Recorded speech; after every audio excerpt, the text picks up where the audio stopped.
Up until about like the first grade, I was completely unaware the fact that I was Hispanic in any way.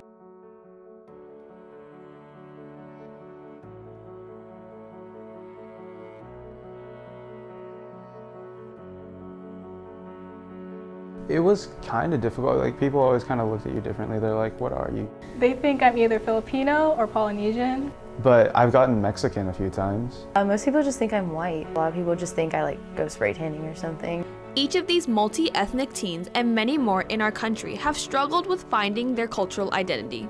The principal at whatever school I was at went up to my mom and was like, I think there's a mistake on the paperwork. It says she's Hispanic. And even people I knew since middle school, they say, really? You're half Japanese and half or African American? And then I would tell them, yeah, I really am. They were like, since when? Or like, what? I was at a middle school volleyball game and I had a kid. Like, I didn't even know who he was. He like just sat down next to me or something. And he like asked if I was Hispanic and I was like, yeah. He was like, do you mow lawns? Does your dad mow lawns? I was like, no.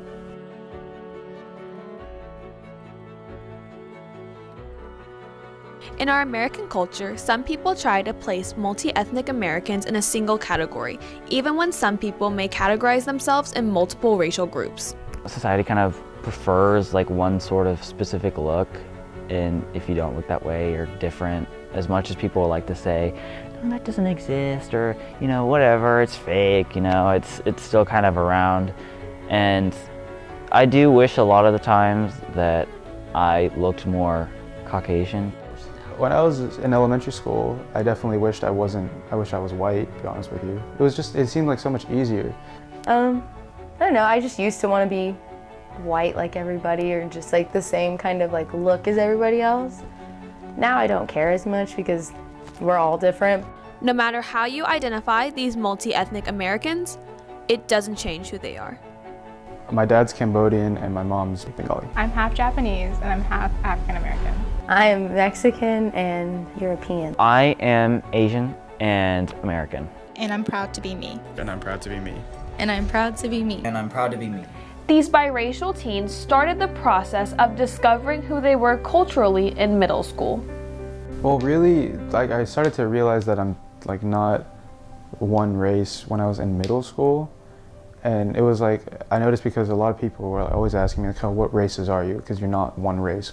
And so I would always talk to my parents about it. I get to experience two cultures instead of one, so I never felt like I wanted to just be one, like Japanese or African American. Because both is like, I feel like that's better.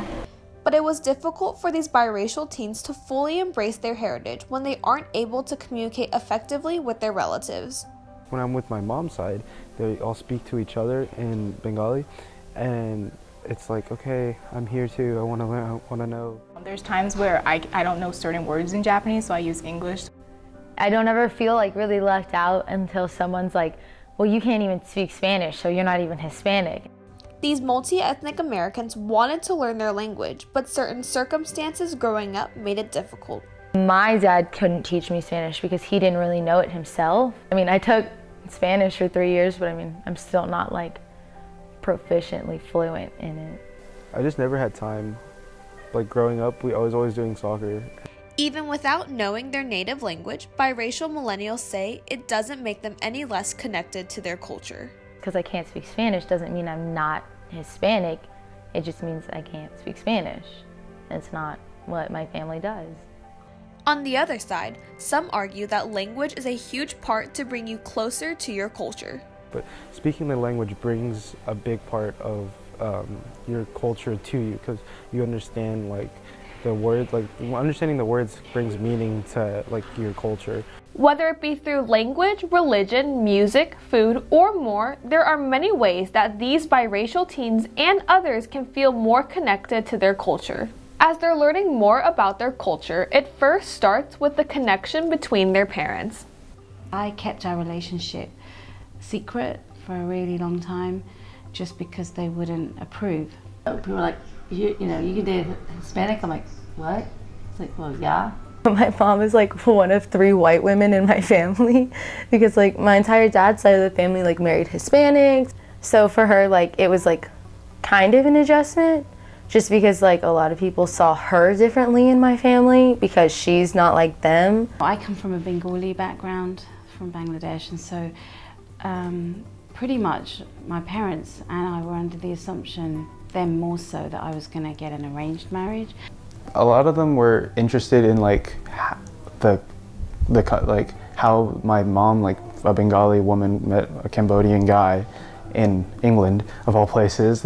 Merging cultures and romantic relationships were considered taboo, but for most American-born Generation X and Y, which are those born from 1960 to 1990, these ethnic differences were never noticed.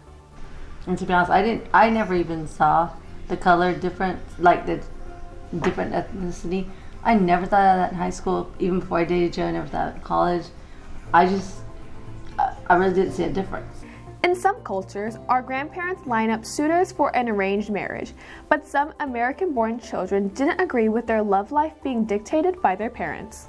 Not very many people were that brave as to just say, well, I'm not going to do an arranged marriage, and I'm in love and I'm going to marry who I marry. Despite previous generations' traditions, many Generation X and Yers choose not to force those traditions onto their children. I think it's good to know it. I don't think it's something that doesn't drive me. I would prefer that we are who we are, based on our experiences.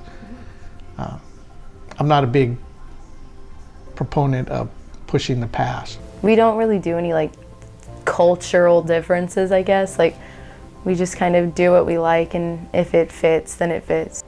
But there are still some Generation X and Yers that did wish their children were more connected to their culture.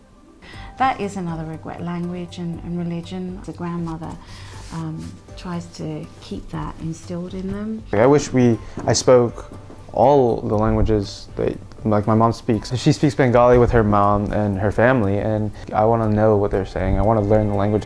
These biracial teens who are a part of Generation Z have tried to discover themselves in many ways. They've tried to fit into one racial group for society, they've tried to find themselves in their culture through language, and they've even learned things about themselves through their parents' experience. But these teens have found that they're more than just one label.